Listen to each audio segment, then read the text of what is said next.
to you by Cricket.com. क्या team बना रहे हो?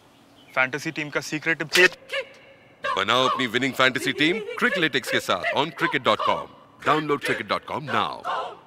इस खेल में आदत लगना या आर्थिक जोखिम संभव है, जिम्मेदारी से खेलें।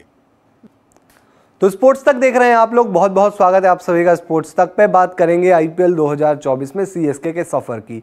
आरसीबी के सामने एक वक्त ऐसा था जब सीएसके की टीम क्वालिफाई कर सकती थी, मुकाबला उन्हें जीतने की भी जरूरत नहीं थी। अगर 200 रन का आंकड़ा वो पार कर जाते तो वो प्लेऑफ में पहुंच जाते, लेकिन ऐसा हुआ नहीं और सीएसके आईपीएल 2024 से बाहर हो गई। ऐसे में सीएसके के लिए इस सीजन क्या सबसे बड़ी परेशानियां रही? पिछले साल की चैंपियन इस बार सीएसके प्लेऑफ भी नहीं पहुंच पाई। 5 नंबर उन्होंने फिनिश किया है, लेकिन कुछ कमियां ऐसी रही जिसकी वजह से सीएसके इस हालत पर है। सीएसके को इस साल नया कप्तान मिला ऋतुराज गायकवाड़ के रूप में।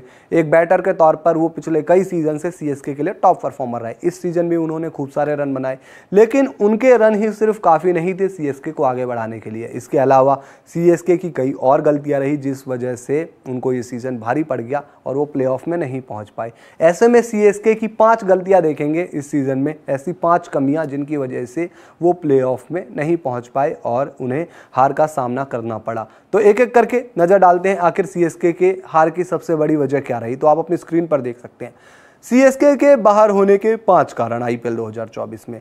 एक तो कमजोर गेंदबाजी अटैक। ये कुछ उनके गेंदबाज हैं जिनका परफॉर्मेंस उस अकॉर्डिंग नहीं रहा जैसा होना चाहिए। जडेजा है, उनमें एक 14 मैच खेले, लेकिन जडेजा ने सिर्फ 8 ही विकेट निकाले इस सीजन में। इसके अलावा दीपक चहर, एक समय होता था जब दीपक चहर इनके लिए टॉप परफॉर्मर थे भाई, अच्छे खासे पैसे में इन्हें टीम ने शामिल भी किया। हालांकि कुछ सीज़न फिर ये इंजर्ड रहे, लेकिन इस सीज़न भी आप देखोगे तो बीच में इंजर्ड होकर चले गए। तो दीपक चहर की वजह से भी परेशानी झेलनी पड़ी है। 8 मैच में सिर्फ 5 ही विकेट निकाले हैं।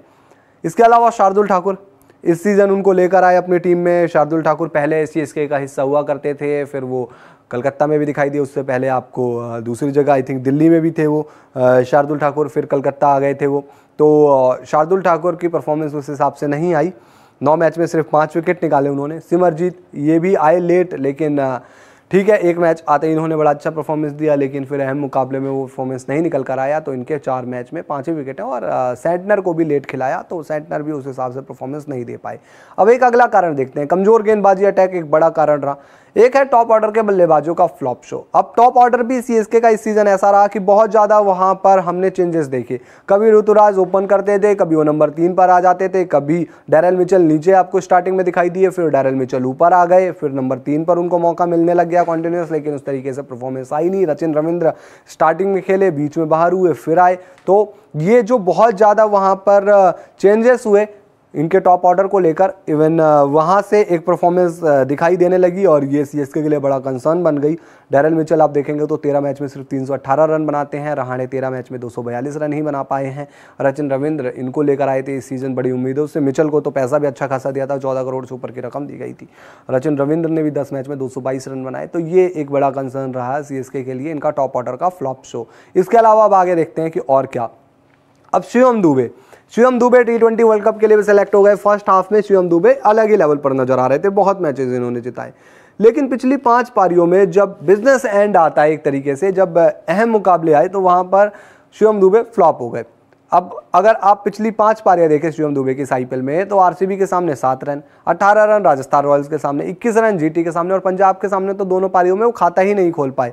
तो ये शिवम दुबे का आप देखेंगे तो 50 रन भी इनके 5 पारियों में नहीं है। तो ये बहुत बड़ी एक वजह रही, क्योंकि वो शिवम दुबे जो स्टार्टिंग में सीएसके को बीच के ओवरों में अच्छी बल्लेबाजी कर जिता रहे थे, वो जैसे ही फ्लॉप होना शुरू होते हैं सीएसके का परफॉर्मेंस गिर जाता है। अब आगे बढ़ते हैं, एक और कारण देखते हैं। अब जो ऋतुराज गायकवाड़ ने भी इस चीज का जिक्र किया, 3 अहम खिलाड़ियों को सीएसके ने मिस किया। डेवन कॉनवे इस पूरे सीजन नहीं खेले, आईपीएल 2024 से पहले ही वो इंजर्ड हो गए थे। मथीसा पाथिराना बीच में इंजर्ड होकर चले गए। मुस्तफिजुर रहमान, इनको भी बांग्लादेश लौटना पड़ा। तो ये 3 खिलाड़ी, रहमान इनके लिए बड़े अच्छे परफॉर्मर थे, मथीसा पाथिराना इनके लिए तेज गेंदबाज जो थे वो बड़े अच्छे परफॉर्मर थे, दोनों चले गए। तो गेंदबाजी अटैक वहाँ पर उनकी हालत खराब हो गई। डेवन कॉनवे आप देखते थे ऋतुराज गायकवाड़ के साथ उनकी परफॉर्मेंस, एक ओपनिंग जोड़ी जबरदस्ती सॉलिड थी सीएसके की, लेकिन अब जब डेवन कॉनवे इस सीजन नहीं खेले तो ओपनिंग ही ढूंढते रहे पूरे सीजन। कभी अजिंक्य रहाणे, तो कभी रचिन रविंद्र, तो कभी कुछ तो कभी कुछ। तो ये सीएसके के लिए बड़ा कंसर्न रहा, इन तीनों खिलाड़ियों को बहुत मिस किया। अब एक और वजह देखते हैं कि आखिर क्या बड़ी वजह है। दीपक चहर का चोटिल हो जाना। अब दीपक चहर वैसे अगर आप देखें तो सीएसके के लिए इंपॉर्टेंट प्लेयर हो जाते थे इस वजह से कि नई गेंद से विकेट निकाल कर दे देते थे। अगर आप सीएसके के लिए पिछले सीजन्स जाएं जहां पर सीएसके जीती है या उससे थोड़ा और पहले जाएं, पिछले 4-5 सालों की बात करें तो जिस सीजन सीएसके ने अच्छा किया आप देखेंगे कि दीपक चाहर आकर नई गेंद से विकेट पे निकाल लेते थे, लेकिन इस सीजन वहां एक कमी रही। इसके अलावा फिर बीच में ही चोटिल होकर चले गए, तो दीपक चाहर जैसे अहम खिलाड़ी को भी सीएसके ने मिस किया। तो ये 5 बड़ी वजहें रहीं इस साल सीएसके की हार में। अगर आप लोगों को लगता है कुछ और वजह रही तो आप कॉमेंट बॉक्स में जरूर बताइए। वीडियो पसंद आया लाइक कीजिए, शेयर कीजिए। वीडियो को अगर आप हमारे यूट्यूब चैनल पर देख रहे हैं तो चैनल को सब्सक्राइब कीजिए। फेसबुक पर अगर आप हमें देख रहे हैं तो फेसबुक पर हमें लाइक और फॉलो जरूर कर लीजिए।